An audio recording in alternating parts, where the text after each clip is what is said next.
You know, you have probably been misled. For decades, the mainstream narrative has painted this really tragic picture of one massive struggling continent. Well, welcome to This Explainer. Today, we are completely shattering a massive global stereotype. We're diving into some really rigorous data from the National Bureau of Economic Research, and a study by Stephen Block reveals a hidden truth that most people completely miss, an absolute complete reversal of fortune. So, is African agriculture dying? Honestly, if you just casually watch the news, you'd probably assume it's been in a constant state of failure since the 1960s. We've all seen the headlines, right? The heartbreaking images of drought. We are practically conditioned to see it as a lost cause. But the actual data, it tells a completely different story. Okay, prepare for a serious plot twist because this is a massive slap in the face to conventional wisdom. From the early 1980s through to the 2000s, overall farming efficiency growth in Sub-Saharan Africa didn't just, slowly recover. It quadrupled. Let me just repeat that. It grew 4 times faster than it had 25 years earlier. 4 times? Look at the trend here. The dramatic reversal is literally undeniable. If you look at the 1970s, it shows a catastrophic disaster. The trend just plunges straight down. It looks totally hopeless. But then, a massive surge. The late 80s and 90s absolutely skyrocket into the 2000s. It is a stunning, entirely data-driven U-turn. Now, keep in mind, Africa is obviously not just one single giant farm. The regional differences are wild. Southern Africa absolutely soars, maintaining really high growth. Meanwhile, the Sahel region struggles deeply with negative rates before it finally manages to turn positive. It's literally a battle for bare survival in some places versus explosive growth in others.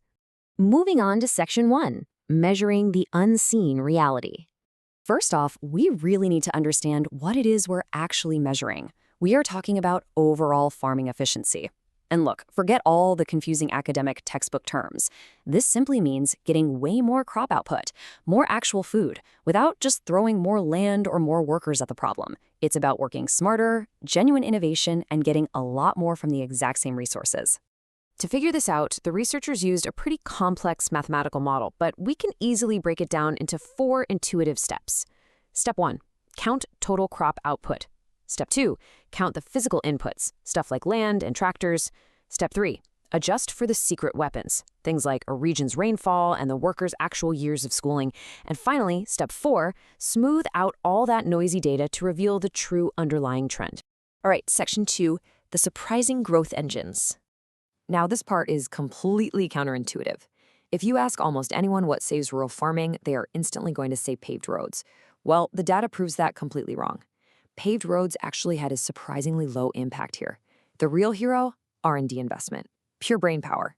And it delivered a massive, explosive impact that was delayed by exactly 10 years. The dominance of that brain power is absolute. Investing in better seeds and agricultural research literally drove 75% of the efficiency growth. 75%. Ending toxic exchange rate policies?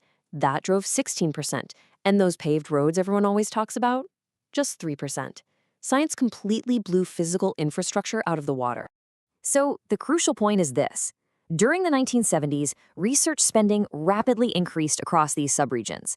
And because lab science usually takes about a decade to actually hit the dirt, all that 70s spending paid off explosively in the 1980s. The final result? A staggering 33% annual rate of return on agricultural R&D. Brainpower literally grew the food. But we absolutely have to address the dark side here too. All this progress, it is incredibly fragile. The difference between countries at peace and countries in conflict is just stark. Civil war destroys efficiency overnight. It instantly wipes out years and years of scientific progress, plunging that growth straight back down into the negative. Which brings us to Section 3, the Ghana micro case. 1983. I want you to memorize that year because for Ghana, this was the absolute lowest point. This was the year the floor just entirely fell out. Everything collapsed. It was a true perfect storm. We're talking severe, brutal droughts, widespread bushfires completely scorching the earth, 1 million refugees suddenly forced back from Nigeria, and on top of all that, punishing toxic exchange rates absolutely choking domestic farmers. Just a complete and total disaster. But, they didn't just give up. Here is the incredible turnaround. Ghana's own local scientists at the Crop Research Institute stepped up. They didn't just sit around relying on outside magic. They aggressively tailored new, improved seeds to perfectly fit Ghana's specific local soils. They literally engineered their way out of a national collapse. Science saved the day. Let's look at Section 4, Flaws in the Data. Okay, we have to be objective critics here and systematically tear down some of the study's own limitations. First, tracking R&D dollars is a really blunt proxy. It measures the money spent, not the actual seeds that get planted.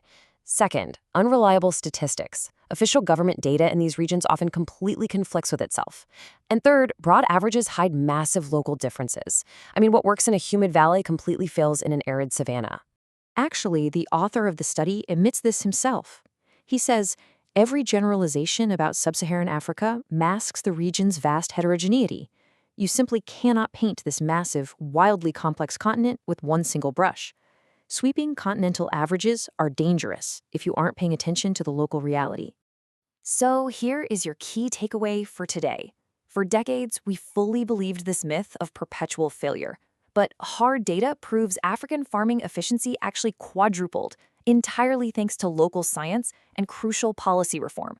Which leaves us with one massive, lingering question. If the world was dead wrong about African farming for 20 whole years, what other macroeconomic stereotypes are completely false? Keep questioning the data.